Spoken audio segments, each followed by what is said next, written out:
Oui, bonjour. Alors, c'est maintenant à nous, la société Molle Proclimat. Je me présente rapidement. Je pourrais vous accompagner maintenant pendant votre pause de café pendant quelques minutes. Nous sommes une société qui fabrique des produits d'étanchéité à l'air, au vent et à l'eau. Donc, on s'occupe de l'étanchéité de l'enveloppe du bâtiment. Et en termes de sponsor, nous avons la possibilité de faire une petite intervention maintenant pendant cette pause. Moi, je suis responsable technique de Proclima France.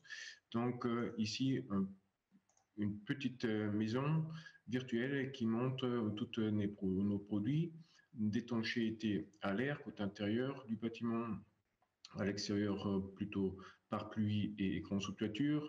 Et ensuite, nous avons aussi tous les moyens d'assemblage et adhésifs, des mousses autocollantes qui sont bien évidemment nécessaires pour assurer la continuité de l'étanchéité à l'air et de l'enveloppe du bâtiment.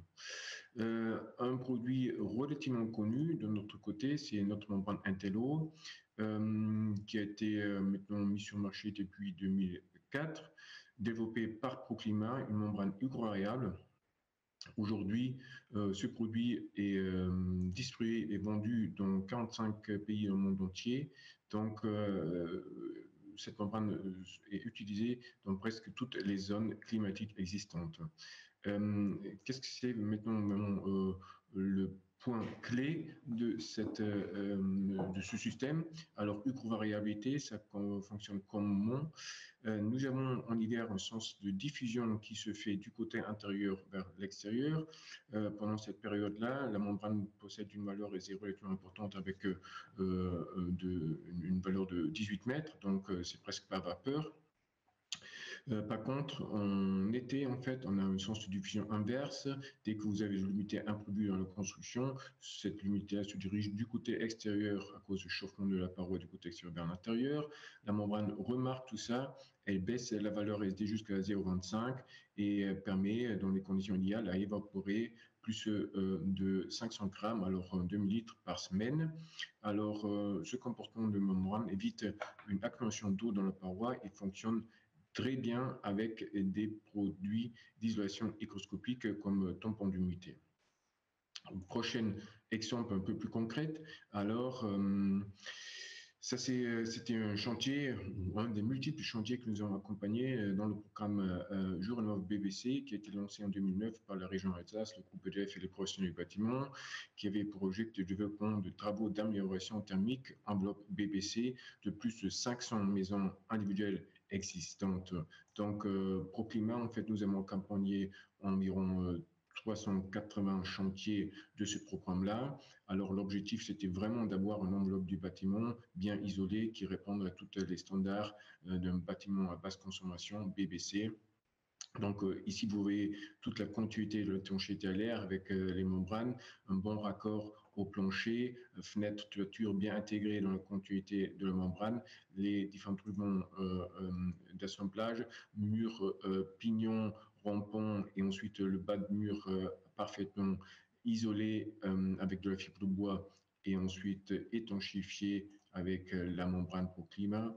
Et donc, comme je parle de la continuité, de l'étanchéité à l'air, ce sont vraiment toujours les détails qui comptent.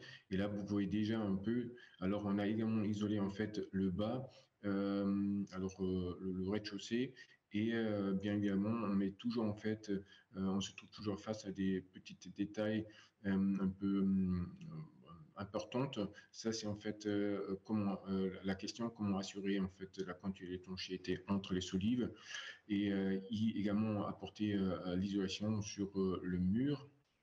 Pourquoi ce détail est super important? Là, on devrait vraiment rentrer dans les détails techniques. Qu'est-ce que se passe avec un mur qui serait isolé à l'intérieur? Alors, comment la courbe de température évolue-t-elle à travers le mur homogène? À gauche, mettons ici, vous voyez en fait un mur existant. L'isotherme de condensation se trouve bien dans le mur, donc la température physique intérieure est relativement haute. On est peut-être de 20 ou 18 degrés. Donc maintenant, on ajoute ici à droite, vous voyez un peu de l'isolation. Donc là, on délocalise le point de rosée. On réduit le potentiel de séchage parce qu'il y a une augmentation en refroidissement du mur. Et suite à tout ça, en fait, on a ici, au point crucial de la construction ensuite, point d'intersection mur et isolation, vraiment le risque d'avoir une humidité relativement forte ou même des conditions qui favorisent en fait un développement des moisissures. Un mot-clé de tout ça également, qu'est-ce qu'on fait avec l'inertie thermique de la structure? Alors on perd vraiment de la masse pour stocker la chaleur. Je reviens sur les solives qui retrouvent leur appui dans le mur, comme il est toujours le cas, ou souvent le cas dans la rénovation. Si vous ajoutez, mettons, l'isolation, on a, mettons, compris ici, on a des ambiances très froides, donc l'air chaud augmente, refroidit, descend, devient plus lourd, revient à l'intérieur d'une manière très froide mais sec. Donc ça, c'est déjà en fait une circulation d'air ici en eau chaud humide, en bas froid sec, donc un déshumidificateur naturel presque, avec des impacts très très importants sur les conditions de vie à l'intérieur. On parle aussi de la qualité de l'air intérieur. Alors si vous avez de la moisissure entre murs et isolants, les spores vont arriver à l'intérieur, c'est pas forcément très agréable. Et ensuite, vous avez toujours aussi des courants d'air froid en bas de mur qui gênent le confort des occupants. Pour répondre à tout cela, en fait, on devrait vraiment toujours avoir un certain protocole pour les rénovations, vérifier l'existant, alors jauger la situation avant l'intervention. Est-ce qu'il y a déjà en fait des soucis d'humidité par capillère d'eau, par exemple sur le mur? Ensuite, définir les objectifs réalistes. Alors, qu'est-ce que je souhaite atteindre? Combien d'isolation il me faut? Ensuite, choisir le bon isolant. Alors là aussi, il y a une grande marge de différents types d'isolation.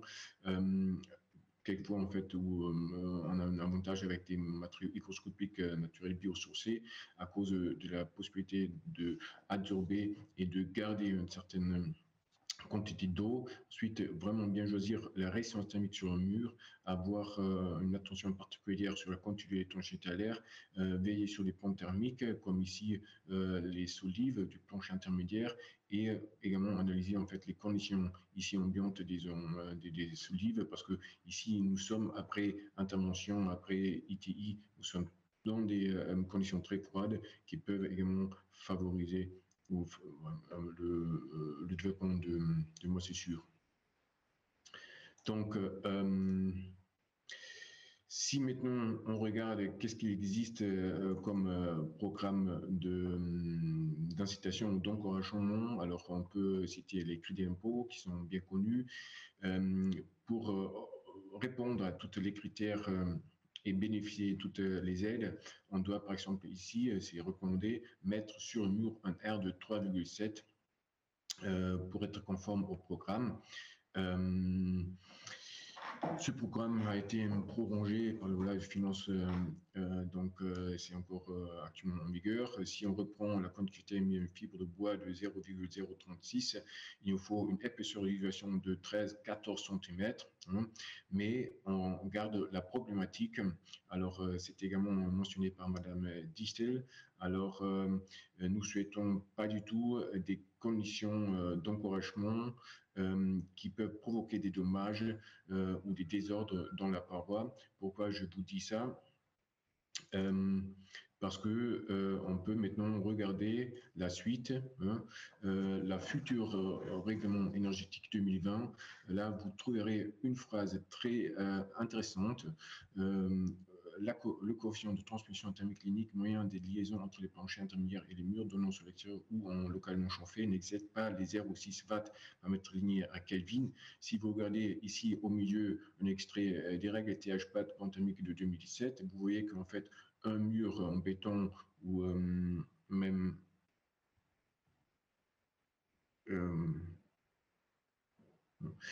ici,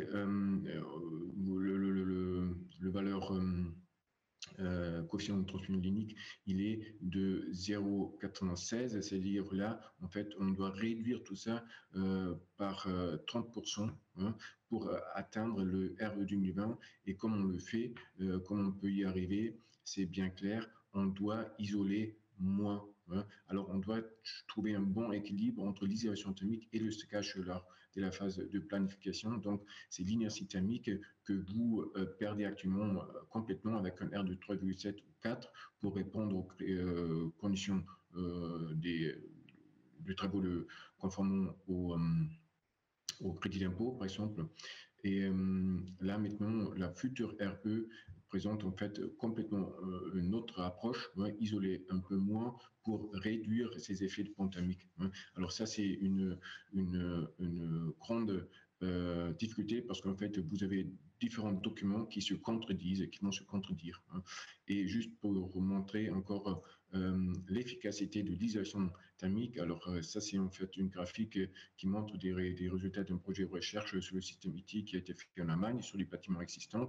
Vous voyez qu'en fait, uniquement les premiers centimètres, parce que la courbe diminue d'une manière exponentielle, on a une forte économisation des besoins en chauffage en énergie première sur, par exemple, 50 ou 100 mm.